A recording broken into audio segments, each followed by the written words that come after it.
اردو صحافت کی تاریخ اور اس کا ارتقاء۔ آپ دیکھ رہے ہیں چینل گلدستہ معلومات۔ دوستو، آج میں آپ کو ہندوستان میں اردو صحافت کے آغاز کے بارے میں بتاؤں گا۔ اردو صحافت کے آغاز کے متعلق کئی متضاد دعوے کیے جاتے ہیں۔ کسی نے مولوی محمد باقر دہلوی کے سر اس کا صحرا باندھا، جو تحریک آزادی کے لیے شہید ہونے والے پہلے صحافی تھے۔ مولوی باقر علی دہلوی کا اردو اخبار دہلی سے 1836 سے 1857 تک تعلق جاری رہا۔ بعض کا یہ دعویٰ ہے کہ اردو کا پہلا اخبار آگرہ اخبار ہے، جو اکبر آباد سے 1831 میں جاری کیا گیا۔ مورخین لکھتے ہیں کہ اردو کا سب سے پہلا اخبار جام جہاں نما تھا، جو 27 مارچ 1823 کو جاری ہوا اور 1824 تک نکلتا رہا اور پھر بند ہو کر دوبارہ 1825 میں جاری ہوا۔ کچھ کا کہنا ہے مرات الاخبار اردو کا پہلا اخبار ہے، جو 1821 میں کلکتہ سے جاری ہوا، جس کی روح رواں راجہ رام موہن رائے تھے۔ ایک اور دعویٰ یہ بھی ہے کہ 1810 میں کلکتہ سے کاظم علی نے اردو اخبار کے نام سے اردو صحافت کا آغاز کیا۔ مگر یہ بھی ایک حقیقت ہے کہ اردو صحافت کا آغاز ہندوستان کے مجاہد اور شہید آزادی ٹیپو سلطان نے کیا تھا، جنہوں نے 1794 میں ایک حکم صادر کیا کہ ایک سرکاری پریس جاری کیا جائے جس میں عربی حروف میں ٹائپ کی چھپائی ہو۔ ان کے حکم کی تعمیل ہوئی۔ ٹیپو سلطان نے کہا کہ اس پریس سے اردو زبان کا اخبار جاری کیا جائے۔ یہ اخبار شاہی سرپرستی اور شاہی نگرانی میں جاری ہوا، جو اردو زبان کا پہلا اخبار تھا۔ اگرچہ عوام تک اس کی رسائی نہیں تھی، بلکہ صرف شاہی فوج کے افسر اور سپاہیوں میں تقسیم کیا جاتا تھا۔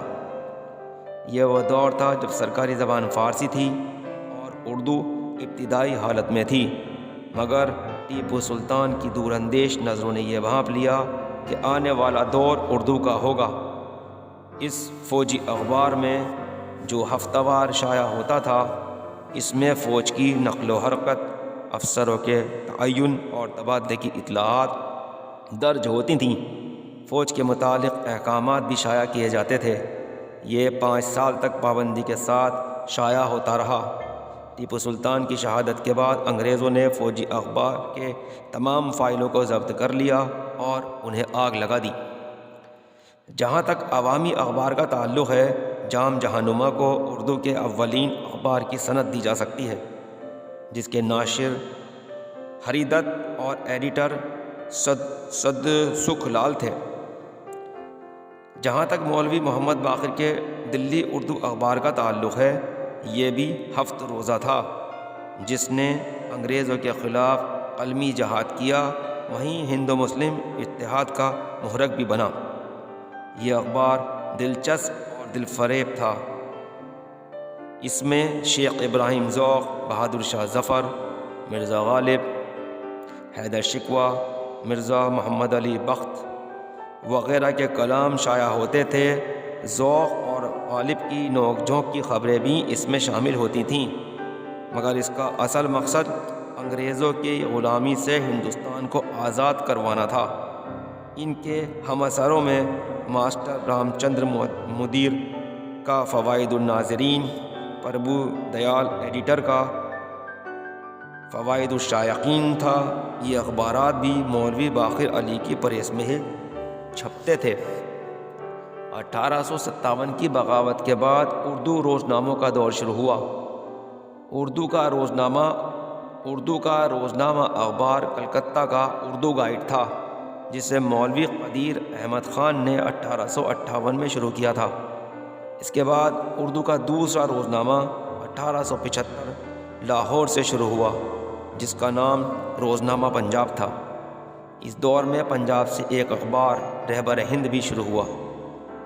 مدراس میں 1857 سے پہلے ہی 1 درجن سے زیادہ پرنٹنگ پریس قائم ہو چکے تھے۔ لیتھوگرافی اگرچہ کلکتہ کے بعد مدراس میں شروع ہوئی، مگر لکھنؤ اور دہلی جیسے شمالی ہند کے مراکز سے پہلے یہاں شروع ہو چکی تھی۔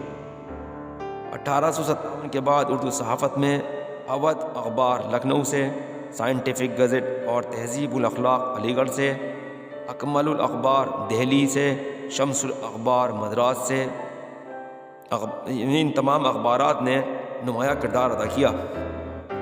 1873 میں خواتین کا پہلا جریدہ اخبار النساء شائع ہوا۔ ایک مقالے کے مطابق ہندوستان کی تقسیم کے وقت کل 415 اردو اخبارات، جن میں روزنامہ، ہفتہ وار، ماہانہ شائع ہوتے تھے، تقسیم کے بعد ان میں سے 345 ہندوستان میں رہ گئے اور 170 اخبارات کے مالکین ہجرت کر کے پاکستان چلے گئے۔ آزادی کے بعد کئی نئے اخبارات وجود میں آئے، جن میں دعوت، نئی دنیا، سیاست، مصنف، ہند سماچار، اخبار مشرق، آبشار، انقلاب، اردو ٹائمز، سالار، قومی آواز وغیرہ قابل ذکر ہیں۔ روزنامہ رہنمائے دکن سب سے قدیم اخبار ہے، جو تقسیم سے پہلے رہبر دکن کے نام سے شائع ہوتا تھا۔ آزادی کے بعد کے کچھ اور اردو اخباروں، جرائدوں و رسائل کے نام یہ ہیں: اورنگ آباد ٹائمز، ڈیلی آفتاب سری نگر، امروز ہند پٹنہ، ساحل بنگلور، وادی کی آواز جموں و کشمیر، لشکر لکھنؤ، ہندوستان ایکسپریس دہلی، ہمارا سماج دہلی، صحافت دہلی، جدید خبر دہلی مراد آباد، گواہ حیدرآباد، صدائے حسینی حیدرآباد اور مسلمان مدراس سے شائع ہونے والے قابل ذکر ہیں۔ اسی کے ساتھ میں آپ کا دوست محمد ناصر اپنے چینل گلدستہ معلومات کے ساتھ اب آپ سے اجازت چاہتا ہوں۔ امید کرتا ہوں کہ ویڈیو آپ کو پسند آئی ہوگی، اس لیے ویڈیو کو لائک کریں، شیئر کریں اور چینل کو سبسکرائب کرنا نہ بھولیں۔ شکریہ، اللہ حافظ۔